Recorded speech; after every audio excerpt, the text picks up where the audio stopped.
Calculating the lemon law mileage offset in California can be a bit tricky, but it's essential for determining your compensation. Let's take a look at the steps.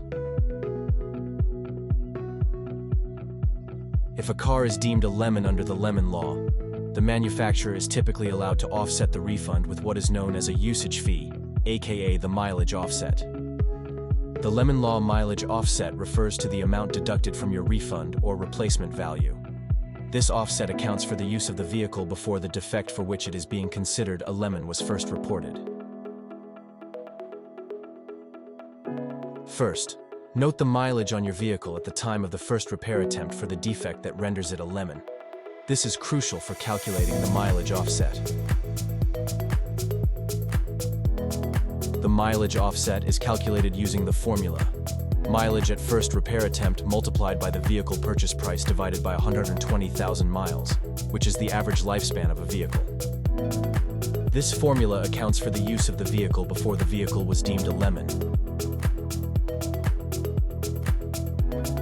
For example, if your vehicle had 12,000 miles at the first repair attempt for the defect causing it to be a lemon, and the purchase price was $30,000, the calculation would be 12,000 multiplied by 30,000 divided by 120,000 equals $3,000. This $3,000 is the mileage offset.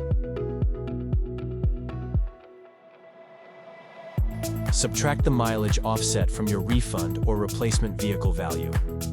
In our example, if you are entitled to a refund of $30,000, you would subtract the $3,000 mileage offset, resulting in a refund of $27,000.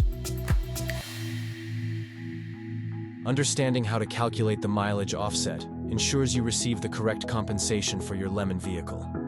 It helps you know what to expect and prepares you for negotiations with the manufacturer. If you think your vehicle might be a lemon, don't wait. Contact the Lemon Law experts for assistance. We've been helping consumers obtain compensation for their defective vehicles since 2009. We can help you navigate the process and ensure you get the justice you deserve. Call us at 877-721-4716 today.